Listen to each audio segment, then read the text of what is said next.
And in the Impact segment tonight, the Supreme Court begins to hear the gay marriage argument. In France, perhaps as many as 1 million people are demonstrating against gay marriage. The protest so intense, police had to use tear gas.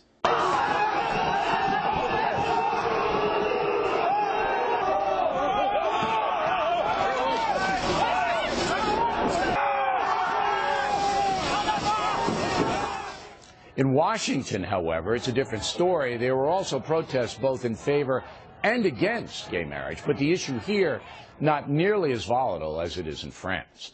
In fact, the latest polling shows the majority of Americans now favor gay marriage. With us, attorney and Fox News anchor Megyn Kelly.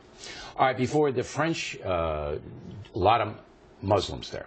And that's what's driving this anti-gay marriage thing, along with some conservative Christians. They've allied themselves. But huge crowds in Paris, enormous anti-gay marriage crowds.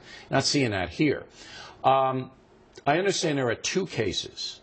Explain them so even I can understand, which means you have to be very simple and talk slowly. Okay. Well, Good. I came on your show when the Supreme Court accepted these 2 cases and said, I think this is going to be small ball. I don't think these are the cases where the Supremes are going to say yes to gay marriage and no to gay marriage, and I continue to believe that today. All right. The first case they heard today is about California's gay marriage ban, which the voters passed. They put it into their constitution. You can't have gay marriage. And there's a question about whether that is constitutional under the federal constitution. Can you do that?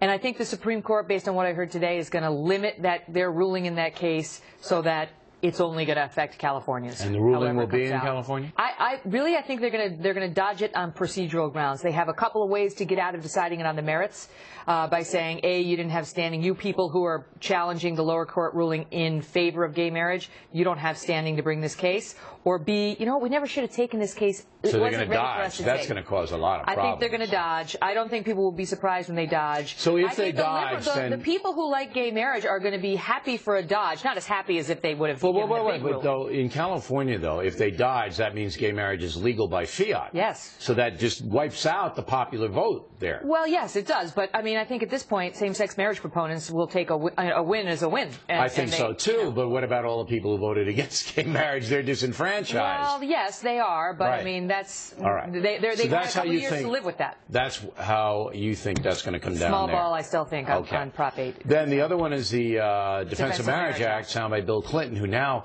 very, very much regrets doing it now that he's not in the office. Well, but he makes a point of when he signed it, yes. You know, gay marriage was not big or even really being discussed much. Oh, in I the see. country That's back sincere, in isn't it? So when he signed it wasn't a big deal. Now it's a big deal. He changes. You know, I'm sorry. Well, Bill people Clinton, do look at it at evolving standards. Let me say this so you don't get attached to it, because I know that you don't want to get attached to it.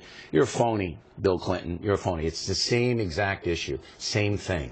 All right? You signed it because you thought it was going to be popular, and now that it's not that so popular, you're against it. This is what sleazy politicians do. Do you feel that way about Barack Obama, too? Because he came out, he was against gay marriage until recently. Of course I feel that way again. Of course I do. They pander. They don't care about gays. If they cared about gays, they would have been on board in the beginning. And they weren't. But even it's the gays same weren't talking as much about gay marriage back in '96 as they are today. I'm sorry. It's the same exact issue. All right? Now, you can change your mind on the issue, but you got to explain that in context other than politics. How somehow you evolved on this issue. I'm willing to listen to that, but I don't believe any of this is sincere. It's political, and it's just awful. I mean, I think the country's views on this issue are changing. They're changing But why are they changing? Well, because I think that the same-sex marriage advocates have done a credible job of getting out there and making their case. I mean, for years, those who oppose gay marriage take the religion piece out of it for this, because there's no arguing that. I mean, the Christian religion teaches what it teaches. The Bible says what it says. I mean, about marriage and but our policy shouldn't be made by that. I know, so take that out of it. Right. So what I'm saying is that when you ask, for example, I had an interview with Tony Perkins of the Family Research Council. What is it about calling a gay union marriage that offends you? How does it hurt a traditional or heterosexual marriage? And I didn't hear anything articulated that was particularly persuasive. What people go back to... And I agree with you 100%. Right. 100%. And I hate to say this, Kelly. And next week I got something to Kelly that she's not going to like. Oh. I agree with you 100%. Wow, okay. The compelling argument is on the side of homosexuals. That's where the compelling argument is. We're Americans. We just want to be treated like everybody else. That is a compelling argument. And to deny that, you've got to have a very strong argument on the other side. And the argument and the on the other other side side hasn't been able to do anything but thump the Bible. Their best argument thus far has been, well, marriage is an institution that for 2,000 years has been about a man and a woman creating babies. That's and right. Procreation. The procreation is a strong... But look how the society has changed. I mean, people, they talk today about would we be okay passing a law saying people over 55 can't get married because they're not likely to have babies. Knock the music off for a minute. I got one more thing. I support civil unions. I always have.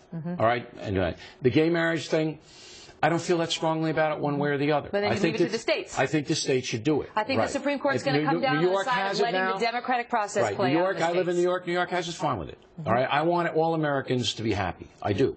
All right. Now, real quick, the Defense of Marriage Act, is the Supreme Court going to rule it unconstitutional? I think it's in bigger trouble than that California you really think today. They might? I think they might, but again, I don't. That's if they do, then everything blows up. No, it doesn't. That again will be a small ball ruling. They just say that the feds can't do what they did. It still will leave it to the states. The states. The feds can't impose any definition of marriage. Yeah, all right.